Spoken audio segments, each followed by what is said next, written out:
اعوذ باللہ من الشیطان الرجیم، بسم اللہ الرحمن الرحیم۔ شروع اللہ کی پاک ذات کے نام سے جو بڑا مہربان اور نہایت رحم والا ہے۔ ناظرین، سورہ مائدہ مدنی سورت ہے اور اس میں 120 آیات اور 16 رکوع ہیں۔ یہ سورت حضرت محمد مصطفیٰ صلی اللہ علیہ وآلہ وسلم کی حیات طیبہ کے بالکل آخری دور میں نازل ہوئی تھی۔ حضرت ابو حیان رحمۃ اللہ علیہ فرماتے ہیں کہ اس کے کچھ حصے صلح حدیبیہ، کچھ فتح مکہ اور کچھ حجۃ الوداع کے موقع پر نازل ہوئے تھے۔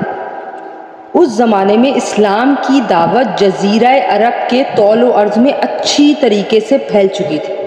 دشمنان اسلام بڑی حد تک شکست کھا چکے تھے اور مدینہ منورہ میں پیارے نبی حضرت محمد مصطفیٰ صلی اللہ علیہ وآلہ وسلم کی قائم کی ہوئی اسلامی ریاست بھی مستحکم ہو چکی تھی۔ لہٰذا اس صورت میں مسلمانوں کے سماجی، سیاسی اور معاشی مسائل سے متعلق بہت سی ہدایات دی گئی ہیں۔ سورت کا آغاز اس بنیادی حکم سے ہوا ہے کہ مسلمانوں کو اپنے عہد و پیمان پورے کرنے چاہیے۔ اس بنیادی حکم میں اجتماعی طور پر شریعت کے تمام احکام آ گئے ہیں، چاہے وہ اللہ تعالیٰ کے حقوق سے متعلق ہوں یا بندوں کے حقوق سے متعلق۔ اس ضمن میں یہ اصول بڑی تاکید کے ساتھ سمجھایا گیا ہے کہ دشمنوں کے ساتھ بھی ہر معاملہ انصاف کے ساتھ ہونا چاہیے۔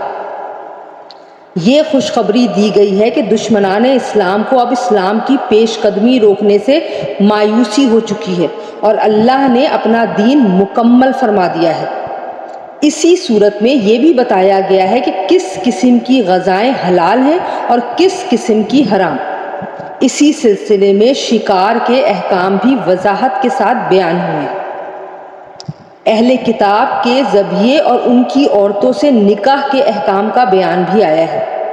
چوری اور ڈاکے کی شرعی سزائیں مقرر فرمائی گئی ہیں۔ کسی انسان کو ناحق قتل کرنا کتنا بڑا گناہ ہے، اس کی بھی وضاحت کرتے ہوئے حضرت آدم علیہ السلام کے 2 بیٹوں حابیل اور قابیل کا واقعے کو بھی ذکر میں شامل کیا گیا ہے۔ شراب اور جوئے کو صریح الفاظ میں حرام قرار دے دیا گیا ہے۔ وضو اور تیمم کا طریقہ بھی بتایا گیا ہے۔ یہودیوں اور عیسائیوں نے کس طرح اللہ تعالیٰ سے کیے ہوئے عہد کو توڑا، اس کی بھی تفصیل بیان فرما دی گئی ہے۔